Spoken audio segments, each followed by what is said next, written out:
Hello बच्चों, क्या हाल चाल।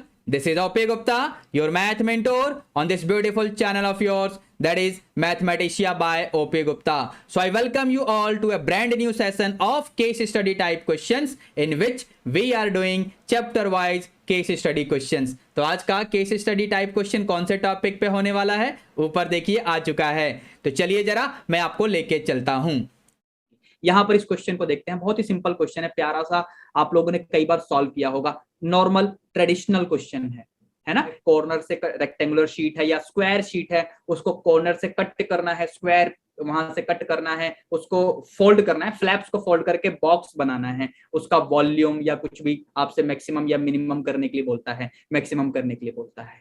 ठीक है बच्चों, क्वेश्चन पढ़ सकते हैं। A factory makes an open cardboard box for a jewellery shop from a square sheet of side 18 centimetre. मतलब यहां पर रेक्टेंगुलर शीट भी हो सकती है जिसके कॉर्नर से स्क्वायर पीसेस कट करने होते हैं, लेकिन अभी हमारे क्वेश्चन में ये पूरा एक स्क्वायर शीट है। देखो ये यहां से लेकर यहां तक ये 18 सेंटीमीटर है, मतलब ये भी 18, और क्योंकि ये स्क्वायर शीट है तो ये वाला भी 18 होगा। क्लियर है। यहां से हर कॉर्नर में से आपको इसने पीसेस कट करने के लिए बोला, जिसका इसने यहां पर लेंथ दिया हुआ है x, तो ये भी x हो जाएगा, यहां पर भी x बनेगा, यहां भी x ही बनेगा, अकॉर्डिंगली बाकी कॉर्नर्स पे भी बनेगा। तो अगर मैं आपसे कहूं जो फ्लैप्स बनेंगे जिनको फोल्ड करके मुझे बॉक्स बनाना है, तो उस बॉक्स का लेंथ बनेगा 18 minus 2x। M I clear. ये 18 माइनस 2x, तो ये विड्थ बन जाएगा आपके बॉक्स का, और हाइट बन जाएगा जो यहां पर स्क्वायर पीस आपने कट किया x सेंटीमीटर का। तो एज सच अगर मैं यहां पर देखूं, इसने लिखा भी हुआ है, assume that x is side length of each square cut from the corners. ये बताने की जरूरत नहीं थी क्योंकि डायग्राम में इंफॉर्मेशन दिख रही है, बट इन्होंने बता दिया, अच्छा किया, एहसान किया। Based on the given information answer the following questions. तो फर्स्ट पार्ट में volume of the open box. एक बात सुनना ध्यान से बच्चों, पिछले साल अगर बच्चों का एग्जाम हो चुका होता तो हमारी बात पिछले साल के बच्चों के काम आ जाती, जो आपके सीनियर्स हैं। अच्छा, तो क्या था कि हम बोलते थे कि भैया पहले ना अगर मैक्सिमम मिनिमा का आता है तो पहले पूरा क्वेश्चन सॉल्व कर लो, वहां से आपको जो जो इन्फॉर्मेशन दिख रही है उनको फर्स्ट सेकंड थर्ड पार्ट के अकॉर्डिंग सॉल्व कर लो। लेकिन आज की सिनेरियो में यानी आप लोगों के लिए ये एडवाइस मैं नहीं दूंगा। कारण है कि सेक्शन सी में टोटल 10 में से हमें 8 क्वेश्चन करने हैं। If you are comfortable in solving all 5 MCQ, तो फिर आप 3 केस स्टडी सॉल्व करेंगे, 5 + 3 8 क्वेश्चन हो जाएगा। डन, हमें यही तो करना है। तो यहां पर आपको हर पार्ट को केस स्टडी में 1 बाय 1 एनालाइज करना है, क्योंकि नॉर्मली मैंने क्या देखा है केस स्टडी के क्वेश्चंस में, अगर मैक्सिमम मिनिमा की मैं बात करूं, या तो थर्ड पार्ट या फोर्थ पार्ट में सबसे ज्यादा काम करना होता है, जहां आपको फर्स्ट डेरिवेटिव या सेकंड डेरिवेटिव भी कई बार करना पड़ जाता है। आप लोगों ने ऑब्जर्व किया होगा अगर आपने सही से प्रैक्टिस की है तो। एम आई राइट? आप में से कोई बच्चा तो बताओ। अब मान लीजिए अगर फोर्थ पार्ट में सेकंड डेरिवेटिव या फर्स्ट डेरिवेटिव जो भी करना है, तो मैं नहीं करूंगा ना, मैं टोटल 5 एमसीक्यू सॉल्व कर लूंगा एंड 3 केस स्टडी सॉल्व कर लूंगा, हो गया मेरा 8 क्वेश्चन का काम खत्म। So be very clever in deciding कि हमें क्या करना है आपके टर्म फर्स्ट एग्जामिनेशन के लिए, और उसके लिए आपको मतलब good number of sample papers की प्रैक्टिस भी करनी है ना। मतलब कम से कम 5 6 7 8 9 10 जितना सैंपल पेपर कर लो उतना अच्छा। अब तो एमसीक्यू है, बस तुक्का मत मारने लगना प्रैक्टिस करने में भी। यहां पर फर्स्ट पार्ट में क्या पूछा हुआ है, मैंने यहां पर रेक्टेंगुलर बॉक्स के डायमेंशन के बारे में आपसे बात की कि ये आपका लेंथ बनेगा, ये आपका विड्थ बनेगा, और यहां पर आपका ये हाइट यानी h मैंने x के इक्वल बताया, जो कि स्क्वायर आपने कट किया। तो वॉल्यूम क्योंकि यहां पर क्यूबॉइडल शेप में बन जाएगा इनफैक्ट, तो उसका वॉल्यूम होता है LBH। तो L मतलब 18 माइनस 2x, B मतलब सेम यानी होल स्क्वायर, और H मतलब x। अब ऐसा मुझे यहां पर कहीं पर तो नहीं दिख रहा, so what I am going to do, I have to simplify this. तो सिंप्लीफाई करने के लिए इस ब्रैकेट में से अगर मैं 2 कॉमन लूं तो स्क्वायर की वजह से वो 4 बन जाएगा, अंदर 9 माइनस एक्स का होल स्क्वायर, बाहर x पहले से ही प्रेजेंट है। We can write it 4x, और 9 माइनस एक्स का होल स्क्वायर ओपन करना पड़ेगा, so that will be 81 minus 18x plus x square. Check करना बच्चों, ठीक है। तो ये रहा volume of the open box, option A is correct. ठीक है, am I clear? Now please keep this in mind, may be बाद में अगर मुझे डेरिवेटिव करना पड़े, मैं तो अभी सारे क्वेश्चन सॉल्व करा रहा हूं तो मुझे डेरिवेटिव करना ही पड़ेगा। आप तो एग्जाम में चालाकी कर सकते हैं, मैं नहीं कर सकता। सेकंड पार्ट में देखते हैं। देखो अब ये क्वेश्चन देखो जरा, कौन सा स्टूडेंट इस क्वेश्चन को छोड़कर आएगा? कोई भी नहीं मेरे ख्याल में। तो the condition from the volume V to be maximum, अगर वॉल्यूम को इन्होंने V से रिप्रेजेंट कर दिया तो अगर v मैक्सिमम होना होगा तो कौन सा कंडीशन यहां पर ट्रू होगा? आपको पता है कि डबल डेरिवेटिव पॉजिटिव होना चाहिए कि negative for the volume? Volume maximum होना चाहिए तो डबल डेरिवेटिव को नेगेटिव होना पड़ेगा।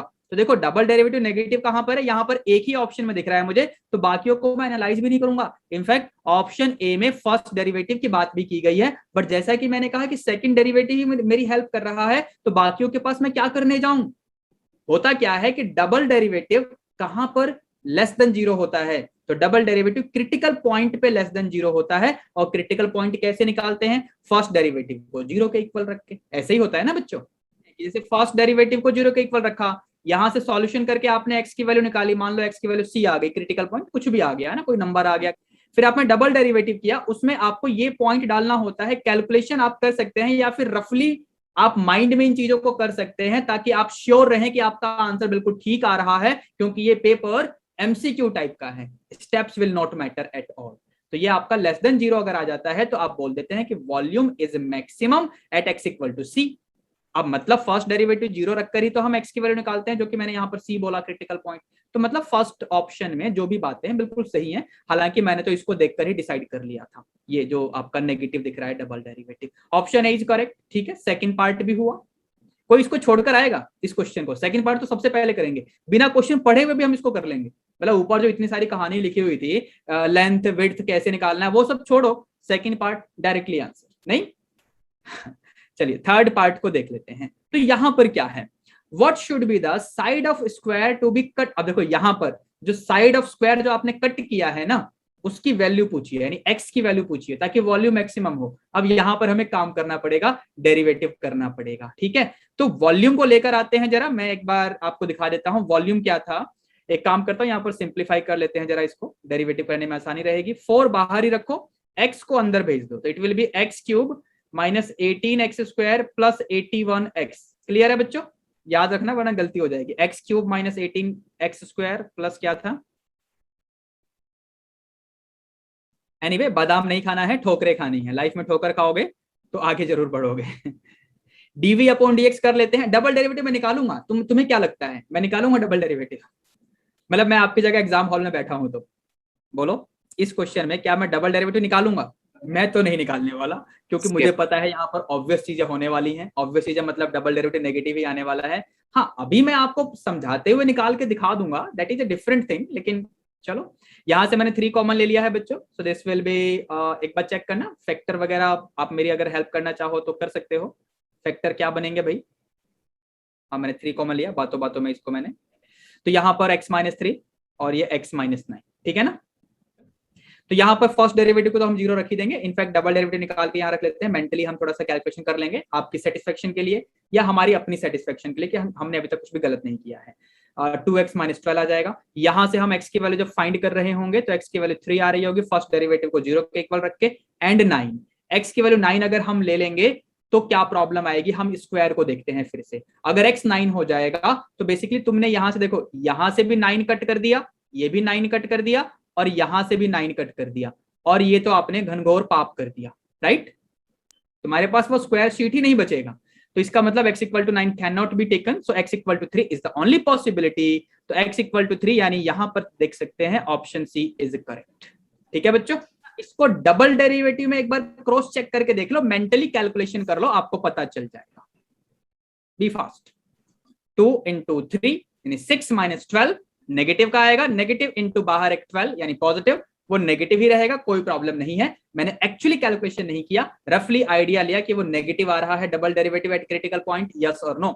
आगे बढ़ते हैं जरा, फोर्थ पार्ट में क्या है। तो फोर्थ पार्ट में let's move on the fourth part.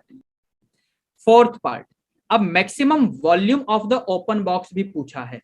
देखिए वॉल्यूम हमने लिखा था 4x, अगर आपको ध्यान हो, x² माइनस क्या था भाई, 18x प्लस 81 था, राइट? अब x की वैल्यू 3 आ चुकी है, हम यहाँ पर 3 पुट करेंगे, कैलकुलेशन करेंगे, ये 12 बनेगा, 3 का स्क्वायर यानी 9, 18 3 जा 54 प्लस 81, ये बनेगा 12 इंटू 81 प्लस 9 यानी 90 माइनस 54 क्या होगा, 36 होगा क्या? तो दैट इज 2 3 4 32। चेक करना बच्चों, वॉल्यूम है तो क्यूबिक सेंटीमीटर में आ जाएगा। Option B is correct. ठीक है, correct. Fifth part says the total area of the removed squares. देखो आपने 4 स्क्वायर्स रिमूव किए थे, every square will have area of x square, क्योंकि साइड लेंथ एक्स था, तो 4x square will be the total area. So 4 into 3 square यानी 9 into 4 that is 36 centimetre square. Option C check करो। Clear है सबको? ठीक है, जैसे कि मैं आपको एडवाइस कर रहा था कि आपको सैंपल पेपर की भी अच्छी प्रैक्टिस करनी है, इससे आप लोग टाइम मैनेजमेंट करना सीख पाएंगे और आपको ये पता चलेगा कि किस टाइप के क्वेश्चंस आते हैं। जो भी आपके लेटेस्ट पैटर्न के ऊपर सैंपल पेपर मार्केट में बुक अवेलेबल है, उनको आप ले सकते हैं, मेरे से भी ले सकते हैं, जो बुक मैंने लिखी है।